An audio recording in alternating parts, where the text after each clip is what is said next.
Atrofimizda turlicha tabiat egalari bor. Kimdir ochiq ko'ngil, kimdir g'azabnok, kimdir shafqatli, kimdir mehrsiz, kimdir samimiy, kimdir xushomadni yaxshi ko'radi. Ammo shunday tabiatli insonlar toifasi borki, ular nafaqat og'zaki gurunglarning, balki butun boshli asarlarning qahramonlariga aylana oladilar. Shunday qahramonlardan biri shubhasiz Sadriddin Ayniyning xasislikda, sudxo'rlikda dong'i ketgan qori ishkambasidir.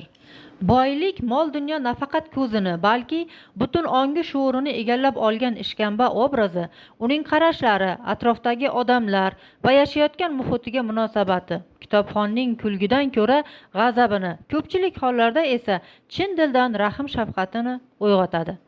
Muallif Sadriddin Ayniyning Sudxo'rning o'limi asari 2016-yil Yangi asr avlodi nashriyati tomonidan nashr etilgan. Asar qahramoni qori ishkamba xasis va baxil qahramon. Asl ismi qori Ismat, lekin xalq uni qori ishkamba deb atashadi. Ishkamba so'zi hayvonlarning oshqozoniga nisbatan ishlatiladi. Balki qori Ismatning qorni juda katta bo'lganligi sababdir bunga. Uning har bir harakatida yaxshilikdan asar ham yo'q, faqatgina biron foyda ko'zlab o'z manfaati uchungina harakat boshlaydigan inson. U hatto o'z oilasi a'zolari uchun ham pul sarflashni ming marta o'ylab, hisoblab ishlatadigan ro'zg'or boshchi hisoblanadi. Uyida har vaqt moychiroq yoqavermaydigan, oddiy xo'jalik savonini ham ko'zi qiymay necha marta o'ylab hisoblab ishlatishni ma'qul ko'radigan odam.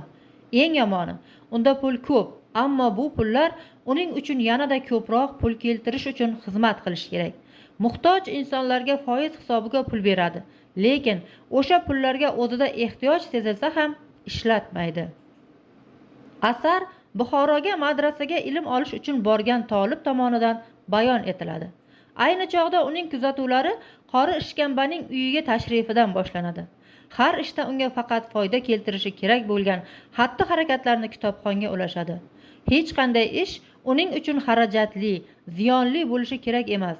Hatto o'z qorni uchun tanovul qiladigan taomlari ham o'z hisobidan bo'lishi kerak emas.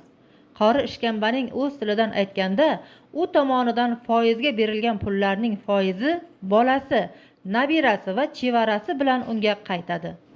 Qori ishkambaning ochko'zligi va xasisligi o'z boshiga yetadi. U juda qo'rqoq, pullarini o'g'irlatib qo'yishdan qo'rqadi va shu hadik uni boshiga yetdi. Buxorodagi Kogon banki bolsheviklar tomonidan qo'zg'olon ko'tarilib, barcha qog'oz aqchalar, oltin, kumush va pullar qo'lga kiritilgani hamda bu mulk xalq mulki deb e'lon qilinganligi to'g'risidagi xabarni eshitib vafot etadi. Uning oxirgi kalimasi "Oh, bolshevik" degan xitobi bo'lib qoladi.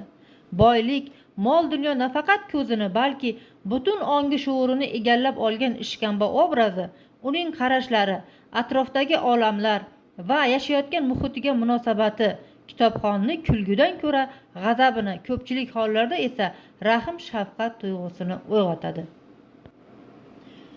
Kitobxonlar ushbu kitobni o'qib sarflagan vaqtlariga hech ham afsuslanishmaydi degan umidda ushbu kitobni o'qishlarini tavsiya qilaman.